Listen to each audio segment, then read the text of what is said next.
Durant cette formation, nous verrons ensemble le paramétrage du logiciel AutoCAD.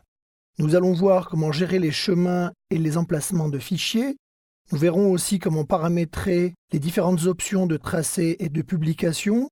Et nous verrons enfin comment enregistrer ces profils utilisateurs afin de pouvoir les réutiliser. Nous travaillerons ensemble sur des exercices très concrets et je vous apprendrai à gérer les paramètres d'accrochage aux objets, faire que ces paramètres soient constants ou apprendre à y faire appel manuellement. Nous verrons aussi les paramètres de symétrie et de miroir. Nous apprendrons à créer des styles de cote et à les paramétrer.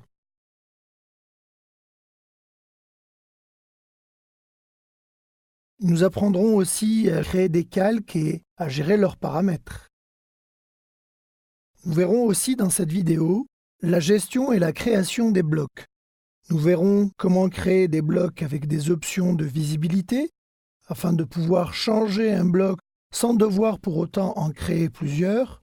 Vous verrez que vous pourrez combiner en un seul bloc plusieurs types et plusieurs modèles de la bibliothèque. Par exemple, ici, pour les arbustes, vous allez pouvoir changer votre type d'arbuste sans pour autant devoir intégrer un nouveau bloc.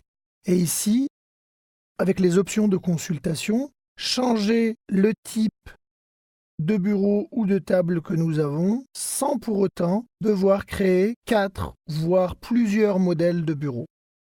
On verra aussi que dans ces options-là, nous allons pouvoir éditer le bloc et essayer de comprendre tout ce qui se passe en fait dans les nouvelles palettes de blocs dynamiques que propose AutoCAD. Avec des paramètres, les paramètres d'action, on verra tout ça ensemble dans cette vidéo.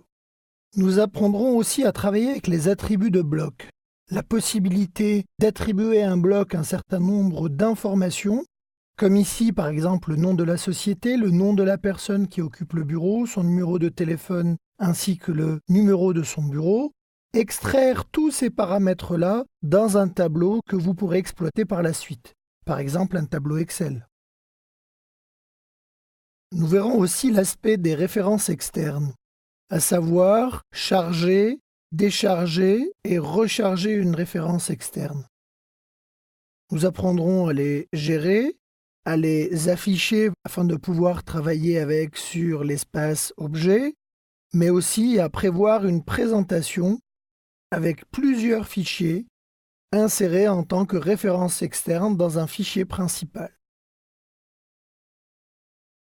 Je vous guiderai aussi dans la création de cartouches avec gestion des attributs, avec des cartouches aussi dynamiques qui vont vous permettre par un simple clic de changer de format,